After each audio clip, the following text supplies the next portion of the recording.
Il y a en réalité deux Europes.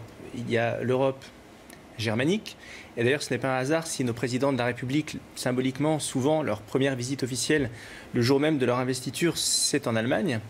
Mais il y a aussi une autre Europe, une Europe qui d'ailleurs moi me tient beaucoup plus à cœur, qui est l'Europe méditerranéenne. Parce qu'il y a dans l'Europe méditerranéenne, dans cet axe qui va de Lisbonne à Paris, en passant par Rome jusqu'à Athènes, il y a quelque chose de magique. C'est le berceau des civilisations, c'est le berceau des cultures, ce sont une culture commune, des racines latines. Et je suis convaincu qu'il y a là, dans cet axe méditerranéen, le moyen de faire repartir l'Europe, en tous les cas pour la France, sur des bases qui peuvent être un petit peu plus créatives, un petit peu plus différentes. On parle depuis 30 ou 40 ans du couple franco-allemand comme d'un dogme. Alors c'est bien, il faut que la France et l'Allemagne travaillent ensemble. Mais je pense que l'on réussira à remettre du rêve dans l'Europe si on réussit à parler d'autre chose que le couple franco-allemand. Parce que le couple franco-allemand, sous un angle purement économique, c'est pas avec ça que vous allez embarquer des peuples. Il y a l'Europe et il y a l'Union européenne.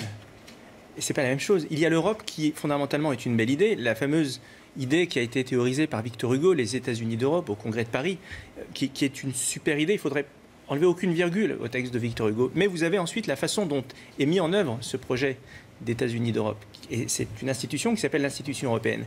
Et est-ce que l'institution européenne telle qu'elle est aujourd'hui est le meilleur véhicule pour porter l'idée européenne? Je n'en suis plus sûr.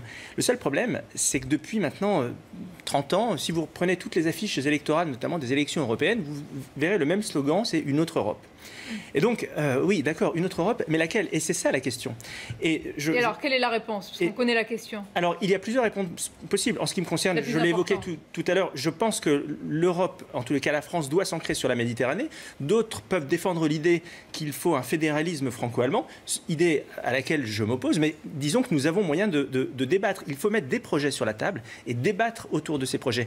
Toujours est-il que continuer à périmètre constant, et a fortiori en provoquant une intégration accrue sans la volonté des peuples, ça ne peut pas marcher.